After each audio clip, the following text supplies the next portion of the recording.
Tangisan si Jabang Bayi, sebuah cerita dari seorang tukang bangunan saat merehab sebuah rumah tua, dan ditulis oleh Agustino Pratama. Kisah dibalik suara tangisan bayi yang sering terdengar di waktu tertentu. Bismillahirrahmanirrahim, ini dia selengkapnya di Tony FS.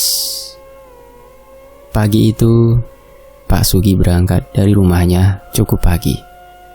Ia baru saja mendapat panggilan dari mandor yang biasa mengajaknya bekerja sebagai tukang bangunan.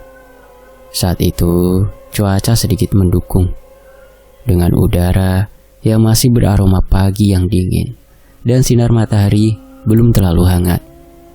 Ia berangkat dari rumahnya yang berlokasi cukup jauh dari tempat yang dikatakan oleh mandornya. Karena itu, ia memutuskan berangkat dari pagi, agar tidak kesiangan saat sampai ke tempat di mana dia akan mulai pekerjaan. Setelah melalui jalanan yang cukup panjang, sampailah ia di tempat yang dikatakan oleh mandornya. Belum ada tukang atau laden lain yang sampai di tempat itu.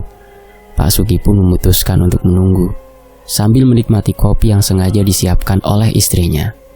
Sesekali, pandangannya menelusuri sekitar tempatnya berada. Ia duduk di sebuah bangku di depan emperan toko yang masih tertutup. Jalanan di depannya masih terlihat sepi. Hanya ada beberapa kendaraan yang berlalu lalang di sekitar jalanan itu. Di seberang jalan, Pak Sugi melihat sebuah bangunan tua yang sepertinya sudah lama tak dihuni.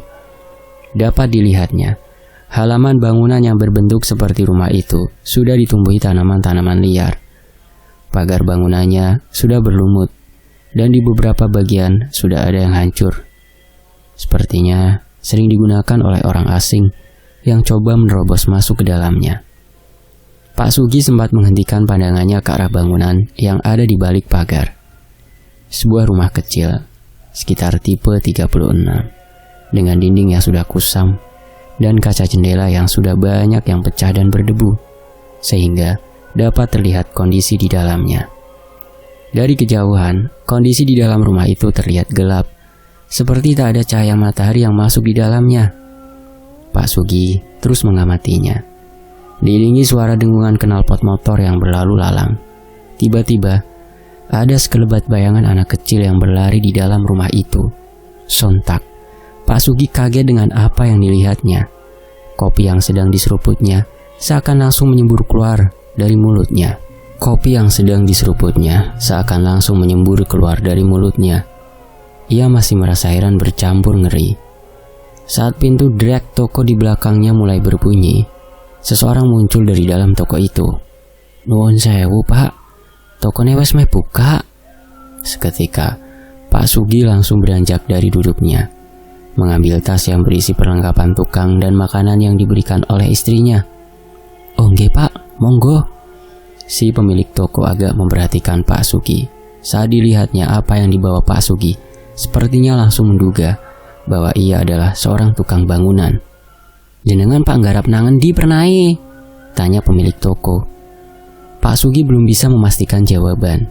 Pasalnya, ia pun masih menunggu mandor yang mengajaknya bekerja datang dan menjelaskan di mana lokasi pekerjaan. Akan tetapi, dari arahan Pak Mandor saat berbicara di telepon, lokasinya berada di sekitar tempat itu. Yang diingat oleh Pak Sugi adalah nama si pemilik bangunan yang pernah disebutkan oleh mandornya. Begitu mendengar nama pemilik bangunan, si pemilik toko agak terkejut. Pasalnya, bangunan yang dimaksud oleh Pak Sugi adalah bangunan tua yang berada di depan toko itu. "Sampean palung hati-hati, Pak. Nek pancen menggarap nang kono," katanya. "Anda perlu berhati-hati, Pak, kalau benar akan merehab tempat itu," kata si pemilik toko, membuatnya penasaran dengan cerita apa yang ada di bangunan itu, hingga si pemilik toko menyuruhnya agar berhati-hati. "Tempatnya agak angker, Pak," jelas si pemilik toko dengan berbisik. "Di depan sini juga sering ada kecelakaan. Sedangkan di rumah itu, biasanya kalau malam sering ada suara tangisan bayi." Seketika Pak Sugi merasa merinding mendengar penjelasan si pemilik toko. "Sampean tahu nggak kenapa tempat itu rimbun? Masalahnya, setiap ada yang akan membersihkan, pasti berakhir dengan kesurupan," lanjut si pemilik toko. Tak berapa lama, beberapa orang yang terlihat seperti tukang berada di depan lokasi bangunan tua sambil mengamati ke arah bangunan. Pak Sugi yang mengenali mereka langsung berteriak memanggil salah seorang yang dikenalnya. Sesaat sebelum Pak Sugi berpamitan dengan pemilik toko, terdengar suara benturan cukup keras di jalanan depan bangunan tua itu.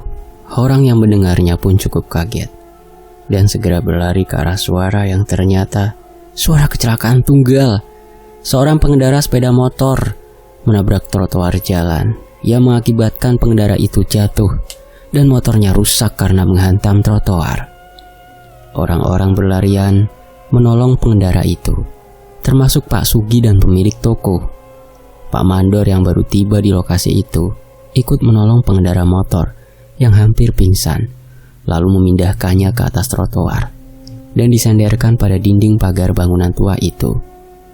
"Nah opo? Belum apa-apa, wes ono kejadian ngene." "Belum apa-apa sudah ada kejadian seperti ini," gumam si pemilik toko yang suaranya terdengar oleh Pak Sugi. Saat ditanya, pengendara itu menjelaskan bahwa dirinya kaget saat sedang berkendara. Tiba-tiba ia melihat seorang anak kecil yang entah dari mana datangnya sedang merangkak di tengah jalan. Pengendara itu berniat menghindari anak itu, sehingga ia seketika membelokkan motornya ke pinggir jalan dan akhirnya menghantam trotoar.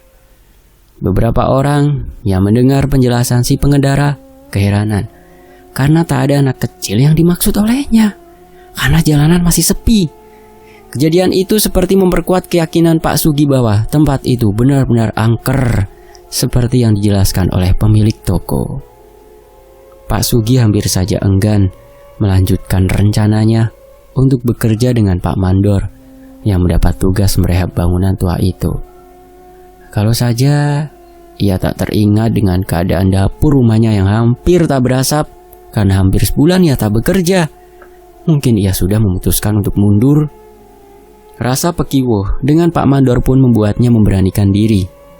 Akhirnya, semua kembali pada aktivitas masing-masing. Para tukang sudah mulai membersihkan rimbunan di dalam area pagar bangunan, sedangkan pemilik toko sudah membuka toko sembakonya. Meski beberapa kali Pak Sugi melihatnya sedang mengamati para tukang yang sedang bekerja. Apa yang sempat dikatakan oleh pemilik toko itu sepertinya benar-benar terjadi pada hari itu juga. Setelah kejadian kecelakaan tunggal di pagi harinya dan kejadian lain yang terjadi di siang hari, mendekati waktu zuhur saat para tukang sedang beristirahat kerja. Salah seorang tukang yang baru selesai menebang pohon tiba-tiba terdiam dan langsung masuk ke dalam rumah yang akan segera dibongkar. Pak Sugi dan beberapa tukang lain yang memperhatikannya merasa aneh dan keheranan. Pasalnya, tukang itu merangkak masuk ke dalam rumah, lalu langsung bersembunyi di dalam area bekas kamar mandi yang masih kotor. Hal itu disampaikan pada Pak Mandor yang langsung mendatangi bekas kamar mandi bersama beberapa tukang, termasuk Pak Sugi. Betapa terkejutnya mereka saat tukang itu terlihat meringsuk sambil memeluk lututnya. Tubuhnya jatuh ke lantai, sambil kepalanya mendongak ke atas dan matanya membelalak. Lalu, tiba-tiba si tukang itu berteriak, seperti sedang menangis, tapi dengan suara yang seperti bayi. Semua orang berlari ketakutan menyaksikan kejadian itu. Pemilik toko yang mengetahui kejadian itu langsung berlari menuju bangunan rumah tua itu. Di tangannya, seperti memegang sebuah benda yang mirip seperti tasbih. Dengan ditemani oleh Pak Mandor, pemilik toko itu pun mendekati tukang yang bertingkah aneh di dalam kamar mandi. Dengan sigap, dikalungkannya benda mirip tasbih itu ke kepala tukang yang sepertinya sedang kesurupan. Seketika, tukang itu menggerakkan tangan dan kakinya hingga posisinya seperti orang kejang. Tukang itu kembali berteriak kejang dan tak berapa lama tubuhnya melemas. Sepertinya sesuatu baru saja keluar dari tubuhnya. Pemilik toko itu pun menyuruh beberapa tukang untuk segera mengevakuasi temannya dari tempat itu. Sedangkan Pak Mandor langsung melaporkan kejadian tak wajar itu pada seseorang yang memberinya tugas untuk merehab rumah itu. "Sampean akan mulai pekerjaan di sini kok tidak membuat selamatan dulu?" tanya si pemilik toko. Pak Mandor yang masih agak panik tergopoh-gopoh menjawabnya, Begini, sepertinya aku sudah bilang pada pemilik rumah, tapi disuruh membersihkan tempat ini dulu, baru akan dibuatkan selamatan.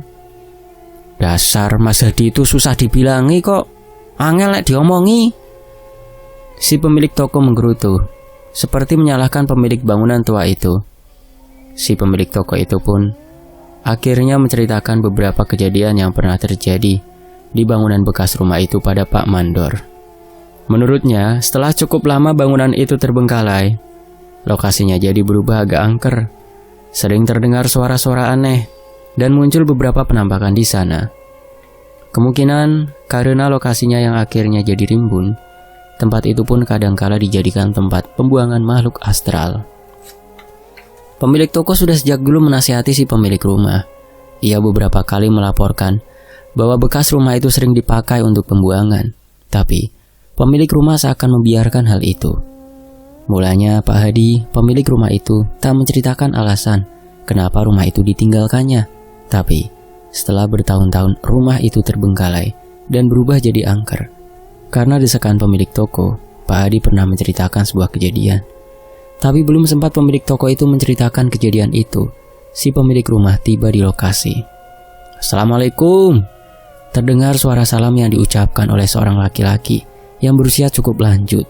Dapat diamati dari kulit tubuhnya yang sudah banyak berkeriput dan suaranya yang sudah serak berat, disertai helaan nafas yang tersedak.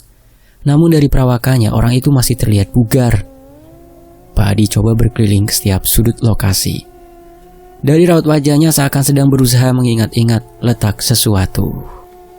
Pak Sugi yang tengah terduduk lelah terus mengamati lelaki tua itu. Setelah berkeliling lokasi, pemilik rumah mendekat ke arah Pak Mandor dan pemilik toko yang sedang membahas sesuatu.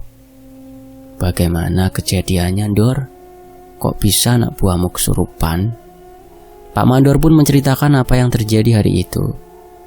Dari sebelum para tukang membersihkan lokasi, sampai akhirnya ada yang kesurupan. Setelah Pak Mandor menjelaskan kronologis kejadian, lalu si pemilik toko menimpali. "Nah, Pak Kaji, saya kan pernah bilang, area sekitar sini itu memang jadi angker. Sejak pertama rumah ini dikosongkan, memang sudah sering ada sesuatu. Apalagi tempat ini malah jadi tempat pembuangan setelah jadi rimbun seperti ini." Pak Hadi si pemilik rumah mulai terlihat kebingungan dan merasa bersalah. "Ya wes nek ngene, anak buahmu disuruh berhenti dulu. Nanti sore aku ngajak orang pintar dulu ke sini agar tempat ini dibersihkan." Pemilik rumah itu bergegas pergi dari tempat itu, dan para tukang yang rencananya akan menyelesaikan pembersihan lokasi pun akhirnya dibubarkan. Pak Mandor pun menyusul si pemilik rumah yang memanggilnya dari arah jalanan. Pak Sugi yang tadinya hanya mengamati orang-orang itu berdiskusi, coba mendekati pemilik toko yang hendak kembali ke tokonya. "Nah, apa jare Pak? Ada apa sebenarnya Pak?" tanya Pak Sugi. "Mbo Pak, aku gak ingin ikut campur urusan orang lain," jawab pemilik toko, yang akhirnya pergi meninggalkan Pak Sugi tanpa penjelasan. Pak Sugi hanya terdiam heran dan memperhatikan pemilik toko yang berlalu pergi. Rasa penasaran pun mulai terlintas di benaknya. Akan tetapi, ia berusaha melupakan pikiran-pikiran tak baik yang timbul karena kejadian hari itu. Segera, ia bersiap untuk membenahi peralatan tukangnya. Beberapa tukang yang lain pun sudah bersiap untuk meninggalkan tempat itu. Namun tiba-tiba Pak Sugi merasakan ada sesuatu yang sedang mengamatinya dari dalam rumah yang ada di belakangnya.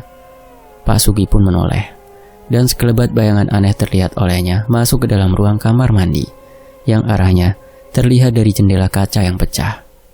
Merinding, Pak Sugi pun langsung buru-buru pergi dari tempat itu. Esok harinya, Pak Sugi berangkat paling awal ke lokasi itu. Ia kembali menunggu kedatangan tukang lain di tempat yang sama seperti hari sebelumnya. Tak seperti sebelumnya, toko itu sudah terbuka, dan begitu melihat Pak Sugi pemilik toko menghampirinya, "Wah, sampean dhisik wani-wani lanjut kerja, hah?" Pak Sugi hanya tersenyum pada pemilik toko itu. Orang itu pun mengajaknya untuk duduk di bangku yang sengaja diletakkan di bagian luar. Sambil menunggu tukang yang lain datang, Pak Sugi pun diceritakan tentang apa yang terjadi sore hari setelah para tukang membubarkan diri. Sore itu, pemilik bangunan itu kembali datang bersama beberapa orang yang tak dikenal. Pemilik toko itu hanya memperhatikan dari dalam tokonya. Ia hanya menduga telah dilakukan semacam ritual pengusiran makhluk astral yang sering mengganggu di tempat itu. Karena khawatir apa yang dilakukan di sana dapat berpengaruh dengan tokonya, ia segera menutup toko lebih awal dari biasanya. Dari dalam rumah, pemilik toko itu seperti dapat mendengar suara-suara yang berasal dari tempat itu. Suara yang paling keras terdengar adalah suara bayi yang menangis histeris. Tak hanya itu, samar-samar ada juga suara auman harimau yang melawan. Menurut si pemilik toko, ritual pengusiran itu dilakukan hingga tengah malam. Beruntung tidak ada anak kecil di keluarganya. Pagi harinya pemilik toko agak penasaran dengan tempat itu, sehingga ia bangun lebih awal untuk memeriksa kondisi bangunan tua itu. Rupanya, pemilik toko itu agak mengerti perihal masalah gaib. Pak Sugi pun sudah mengira sejak saat kejadian temannya yang kesurupan. Pemilik toko kembali menjelaskan bahwa tempat itu belum benar-benar bersih sepenuhnya. Masih ada 2 makhluk yang tersisa di tempat itu. Sosok makhluk berwujud anak kecil, dan yang satunya seperti sosok yang jadi pemomongnya, wanita tua yang kadang menampakkan diri dengan wujud menyerupai Kunti. Pak Sugi pun kembali diperingatkan agar lebih berhati-hati saat bekerja di tempat itu. Di hari kedua itu, pekerjaan rehab berjalan dengan lancar tanpa adanya gangguan seperti hari sebelumnya. Lokasi yang awalnya rimbun sudah terlihat cukup bersih. Beberapa hari kemudian, aktivitas kerja di lokasi bangunan tua itu sudah terlihat padat. Para tukang sudah ada yang menggali tanah dan memasang pondasi. Tukang yang lain ada yang membongkar bagian atap rumah. Pak Sugi sendiri bertugas membuat pondasi rencana bangunan baru. Pemilik rumah beberapa kali datang ke lokasi untuk memantau hasil kerja Pak Mandor. Akan tetapi, berbeda dengan saat itu, ada hal lain yang membuat pemilik rumah datang dan membahas suatu permasalahan yang kelihatannya sangat penting dengan Pak Mandor. Pak Sugi yang masih bekerja tak begitu memperhatikan apa yang dibahas. Pikirnya mungkin keduanya sedang membahas masalah pembayaran proyek rehab di lokasi itu. Selang berapa lama setelah pemilik bangunan itu pergi, sebuah kejadian yang mengerikan kembali terjadi. Pak De, sini Pak, lihat Pak, ini apa? Breneo, delok Pak, iki opo? Teriak salah seorang tukang bernama Amin. Pak Sugi yang masih memasang batu pondasi langsung mendekat ke arah Amin yang sedang menggali tanah di area belakang bangunan. Diikuti oleh beberapa tukang. Amin terkejut karena dari dalam tanah yang digalinya seperti mengalir darah berwarna merah gelap, kehitaman yang bercampur dengan lendir. Entah darah apa yang tiba-tiba merembes dari dalam tanah yang katanya cukup gembur dan mudah digali itu. Geteh kui, itu darah. Sontak Pak Mandor yang mengetahui kejadian itu langsung berlari ke arah kerumunan tukang yang menyaksikan apa yang keluar dari dalam tanah. Aduh, gawat Le, gawat, gerutu Pak Mandor yang sepertinya ketakutan. Mungkin dia tahu apa yang sebenarnya ada di tempat itu. Berhubung jam kerja yang sudah hampir selesai, akhirnya tepat di tanah yang mengeluarkan darah itu diputuskan untuk ditutup dengan adukan semen dan pasir agar rembesan darah itu berhenti. Saat itu Pak Mandor benar-benar ketakutan, seakan ia akan mendapat masalah besar. Pak Sugi yang mendapat perintah untuk menutup rembesan darah itu terus bertanya-tanya, apa yang sebenarnya terkubur di dalam tanah itu? Sempat ia mengira ada seseorang atau binatang yang dengan sengaja dikubur di tempat itu. Tapi siapa yang menguburnya dan kapan? Sebelum para tukang pergi, Pak Mandor yang mulai memperhatikan tingkah Pak Sugi menyuruhnya untuk pulang paling akhir. Alasannya, pemilik rumah akan segera datang untuk melihat lokasi kejadian. Dengan perasaan yang masih takut, Pak Sugi terpaksa menuruti perintah Pak Mandor. Cukup lama, Mereka menunggu si pemilik rumah, namun tak kunjung tiba, sedangkan langit sudah mulai terlihat gelap. "Pak, ini yang punya rumah jadi datang apa tidak sih?" tanya Pak Sugi yang tiba-tiba merasa khawatir. "Bu kae, Gi, Jajal, tinta ini silut meneh. Coba kita tunggu sebentar lagi. Kalau tak juga datang ya sudah tinggal saja," jawab Pak Mandor. Keadaan sekitar pun hampir berubah gelap. Sedangkan pemilik rumah belum juga datang. Tiba-tiba Pak Sugi seperti mendengar suara aneh. Suara tangisan bayi yang samar-samar terdengar lirih. "Dor, koyono suara can nangis, Dor. Krungu ora?" Pak Mandor pun terdiam dan ikut mengamati. Iya bener. Dia pun mendengar suara itu dengan jelas. Semakin jelas saat keduanya coba mencari-cari sumber suara itu. Dan ternyata sumber suara itu berasal dari tempat yang tadi mengeluarkan darah. Kedua orang itu saling memandang, sama-sama merasa merinding mendengar suara yang semakin keras. Dor, Jajal, apa kita coba digali saja? Jangan-jangan di dalamnya ada bayi," ujar Pak Sugi. Pak Sugi langsung mencari cangkul untuk menggali tempat itu, namun dengan cepat dicegah oleh Pak Mandor. "Ojo Gi, ojo!" Saat keduanya mulai panik itulah suara tangisan bayi yang tadinya terdengar tiba-tiba berubah menjadi suara tawa wanita cekikikan. Karena kaget, kedua orang itu pun tanpa pikir panjang langsung berlari ketakutan meninggalkan tempat itu tanpa mempedulikan motor masing-masing. Pemilik toko yang sedang menutup pintu tokonya pun terheran melihat dua orang yang dikenalinya berlari ketakutan dari tempat itu. "Walah, wong nekat. Dibilang agar hati-hati kok kayak nggak percaya. Oh, dasar orang andelan." Saat pintu toko hampir tertutup, dari dalam toko itu, pemilik toko sempat melihat penampakan sesosok wanita berambut panjang, seperti sedang menggendong bayi, berdiri di pinggir area bekas pagar yang dibongkar. "Astagfirullah," gumamnya. Sementara Pak Sugi dan Pak Mandor yang berlarian menjauh dari lokasi itu, akhirnya tiba di depan sebuah musola. Beberapa orang yang hendak menunaikan sholat maghrib melihat keduanya dengan keheranan. Keduanya terlihat ngos-ngosan dan terduduk di emperan musola. Berhubung waktu maghrib telah tiba, keduanya memutuskan untuk ikut sholat berjamaah di musola itu. Selesai sholat, kedua orang itu terlihat kebingungan. Mereka teringat dengan kedua motornya yang masih berada di lokasi kerja yang ditinggalkannya, sehingga tak ada pilihan lain selain kembali ke tempat itu agar keduanya bisa pulang ke rumah masing-masing. "Priye, iki kudu njupuk motor neng kono. Kita harus ambil motor di tempat itu. Kalau tidak, bagaimana kita bisa pulang?" kata Pak Sugi kebingungan.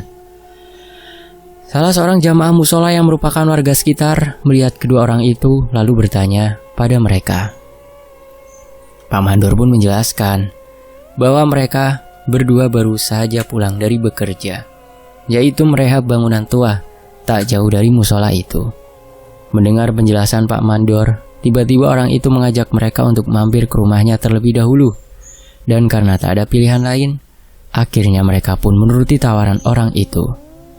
"Monggo pinarak rumiyin, silakan duduk dulu.